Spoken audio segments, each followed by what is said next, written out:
नमः शिवाय, हर हर महादेव, श्री शिवाय नमस्तुभ्यम। बहुत तकलीफ में पड़ गए, बहुत कष्ट में पड़ गए। प्रयास करना, अगर कर्जा ज्यादा है तो मेहनत ज्यादा करना, कर्जा ज्यादा है तो कर्म ज्यादा करना है, कर्जा ज्यादा है तो रात दिन एक करना है, कर्जा ज्यादा है तो आप तकलीफों में घिरे क्यों हो? क्योंकि कर्जा होने के बाद आप मेहनत कम कर देते हो। कर्जा हो गया, मेहनत को 4 गुना बढ़ा, कर्जा हो गया, अपनी लगन को 4 गुना बढ़ा, कर्जा हो गया, अपने कर्म को 4 गुना बढ़ा, और साथ में अपनी मेहनत को बढ़ाते बढ़ाते बट वृक्ष के नीचे 1 लोटा जल शंकर भगवान को चढ़ाना प्रारंभ करो, और बड़ थोड़ी सी जड़ लाल वस्त्र में लेकर अपनी पर्स में या अपनी जेब में या अपने संदूक में या अपनी अलमारी में उसको रखो। प्रतिदिन बड़ के पेड़ के नीचे जाकर, अगर शंकर जी नहीं भी हैं तो बड़ के पेड़ के नीचे बटकेश्वर महादेव का नाम लेकर अगर हम 1 लोटा जल समर्पित करते हैं तो कर्जा कुछ ही दिन में चूकता जरूर है और लक्ष्मी की आवक बढ़ती है। बटकेश्वर महादेव, इसमें केवल बड़ के पेड़ के नीचे जल चढ़ाना नहीं, अपनी मेहनत को 4 गुना करना, अपने परिश्रम को 4 गुना करना, अपनी लगन को 4 गुना बढ़ाना, अपने कर्म को 4 गुना करना। जितनी मेहनत आज तक करते थे उस मेहनत को दुगना बढ़ा लीजिए, 4 गुना बढ़ा लीजिए, और फिर आगे बढ़ेगा। फिर कहीं ना कहीं परमात्मा तुम्हें संभाल लेगा। शंकर को चढ़ाया गया जल तुम्हें संभाल लेगा, शंकर को चढ़ाया गया एक जरा सा जल भी तुम्हें संभाल लेगा। शिव का नाम हम तो आप लोगों से भी कहेंगे, प्रैक्टिकल कर देखना, कहीं सियोर वाला महाराज झूठ तो नहीं बोल रहा। प्रैक्टिकल करते रहना चाहिए, प्रयास में लगे रहना चाहिए। और हमने पहले भी कथा में कहा कि प्रैक्टिकल जरूर करो। एक महाराज जी प्रवचन दे रहे थे, प्रवचन में बोल रहे थे मदिरा नहीं पीना चाहिए, शराब नहीं पीना चाहिए। मदिरा पीने वाला व्यक्ति गटर में पड़ा होता है, नाली में पड़ा होता है। उसमें एक महाराज का पहचान वाला बैठा था, उठकर खड़ा हो गया, खड़े होकर बोला, महाराज तुम इतना बड़ा बड़ा प्रवचन दे रहे हो, तुम्हारा सगा भाई पी के तो नाली में पड़ा है, गटर में पड़ा है, और तुम हमको ज्ञान दे रहे हो, अपने भाई को क्यों नहीं समझाते? महाराज जी को क्रोध नहीं आया। महाराज जी ने कहा, भाई मैं भी प्रवचन दे रहा हूँ, मेरा भाई भी प्रवचन दे रहा है, मैं मुख से समझा रहा हूँ, मेरा भाई प्रैक्टिकल करके दिखा रहा है। ये आपकी मर्जी है, आप कैसे समझेंगे आपके ऊपर है। प्रैक्टिकल जरूर करना चाहिए। सियोर वाले महाराज ने कहा हम प्रैक्टिकल कर देखते हैं, सियोर वाले महाराज ने बोला हम जरा कर देखते हैं। और प्रयास करो, एक बार प्रैक्टिकल जरूर करो। जिस दिन बहुत बड़ी समस्या में घिरे हुए हो, बहुत बड़ी तकलीफ में घिरे हुए हो, घर में से 1 लोटा जल भरो, बड़ का पेड़, बट का वृक्ष जहां हो वहां पहुंच जाओ, 2-3 मिनट हाथ में जल लेकर बैठो, और बैठने के बाद अपने मन की कामना कर बटकेश्वर महादेव के नाम से बड़ वृक्ष की जड़ में जल डाल दीजिए। 2 दिन 3 दिन अगर तुमने जल चढ़ाया, कितनी बड़ी भी समस्या होगी उसकी राह मिलेगी जरूर, और भोलेनाथ हाथ पकड़ेंगे। बटकेश्वर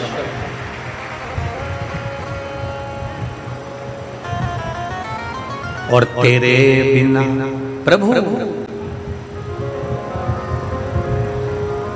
तेरी कृपा बिना न हिले एक भी अणु, लेते हैं श्वास तेरी कृपा से तनो तनो। कुछ सामान ले, आप उस पर आश्रित हो जाइए, आप उस पर समर्पित हो जाइए, आप उसका गुणगान करिए, आप उसका भजन करिए, आप उसका मंत्र जाप करिए, आप उसका नाम जाप करिए। समाज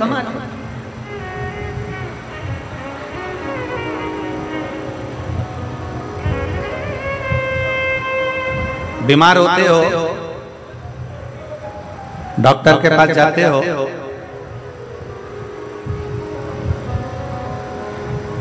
डॉक्टर आपसे कह देगा तुम्हें बड़ी बीमारी हो गई है, शरीर में कष्ट है, दवाई से ठीक होना है कि ऑपरेशन कराना। डॉक्टर पूछेगा, डॉक्टर बोलेगा आपको दवाई से ठीक होना है कि ऑपरेशन कराना है? मान लो एकदम तुम डॉक्टर के पास पहुंच गए और डॉक्टर ने कह दिया कि तुम्हारे को ऑपरेशन करना पड़ेगा, तुम्हारे घुटने का ऑपरेशन करना पड़ेगा, तुम्हारी हड्डी का ऑपरेशन करना पड़ेगा, तो तुम डॉक्टर साहब से कहोगे डॉक्टर साहब ऑपरेशन मत करिए, थोड़ा दवाई दे दीजिए ना, दवाई से ठीक हो जाए तो अच्छी बात है। बोलो सही है कि गलत है? एकदम तो ऑपरेशन नहीं करा लोगे। डॉक्टर साहब हमारा ऑपरेशन मत करिए, थोड़ी दवाई दे दीजिए। डॉक्टर बोलेगा क्यों? अच्छी दवाई दे दो जिससे मेरा रोग ठीक हो जाए, अच्छी दवाई दे दो जिससे मेरी बीमारी ठीक हो जाए। डॉक्टर पूछेगा तुम ऑपरेशन कराओगी या दवाई खाओगी, तो उसमें से दो ऑप्शंस में से एक ऑप्शन आपको चुनना है। डॉक्टर से कहना डॉक्टर साहब मुझे दवाई दे दो, ऑपरेशन मत करिए, क्योंकि ऑपरेशन करोगे तो शरीर बेकार होता चले जाता है। ऑपरेशन से शरीर बेकार हो जाता है।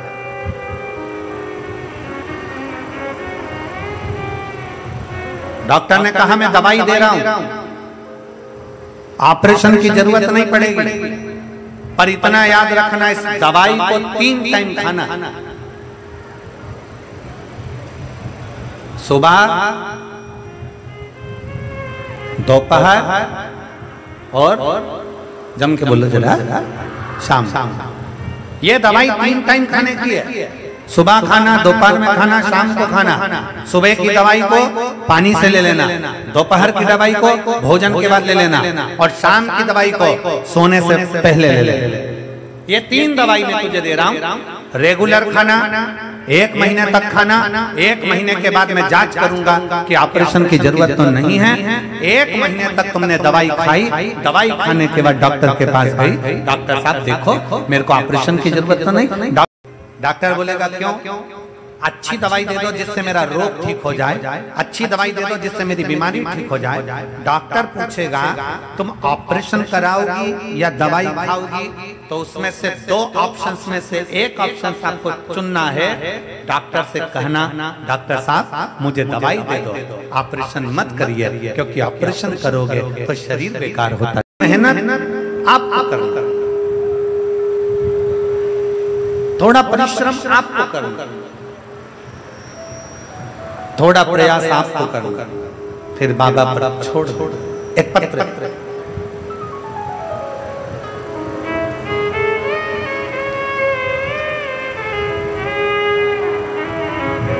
मेरा नाम पूजा शर्मा है, मेरे पति का नाम सुशील शर्मा है। हमारा गांव धतूरी है, जो जिला बुलंदशहर में आता है। कहीं बैठे हो तो हाथ हिला सकते हैं, अगर कहीं बैठे हैं। बच्चे आए साथ में, लिया आ जाओ, लिया दोनों बच्चों को लिया।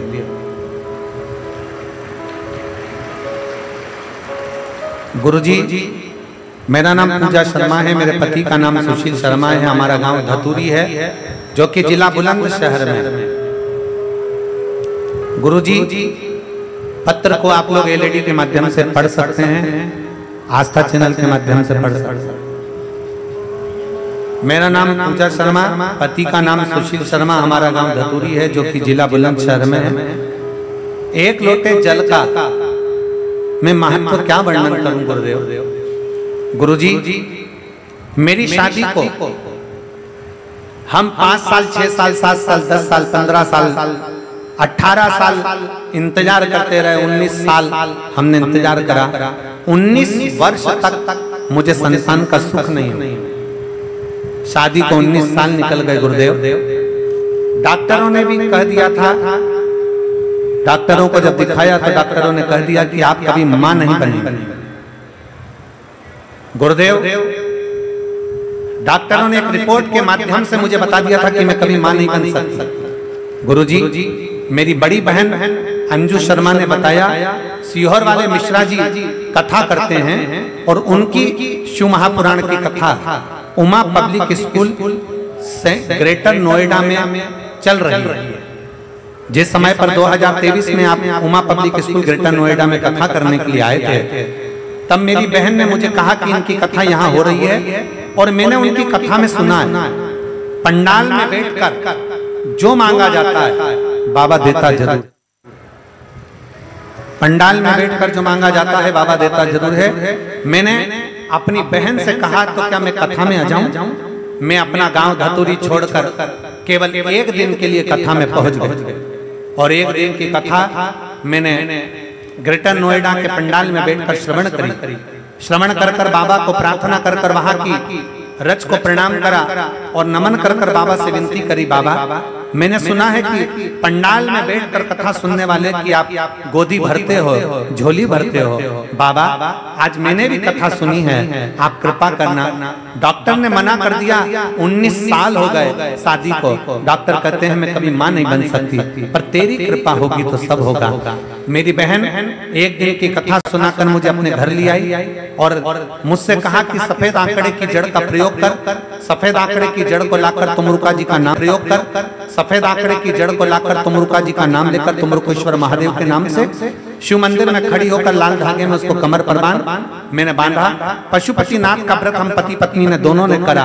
मैं बाबा का क्या धन्यवाद दूं गुरुदेव। कथा के केवल 2 महीने बीते थे और बाबा की कृपा से मेरा गर्भ ठहर गया। गर्भ तो ठहर गया गुरुदेव, पर मुझे क्या मालूम था कि सारा दुख मुझ पर ही भगवान ने लिख दिया है। मेरे भाग्य में इतना दुख लिखा है भगवान ने, मैं नहीं जानती थी गुरुदेव। मेरा गर्भ तो ठहर गया।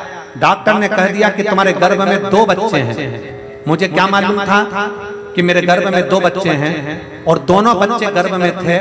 पर गुरुदेव मेरी डिलीवरी डॉक्टर ने कह दिया 9 महीने तक नहीं रुक सकते।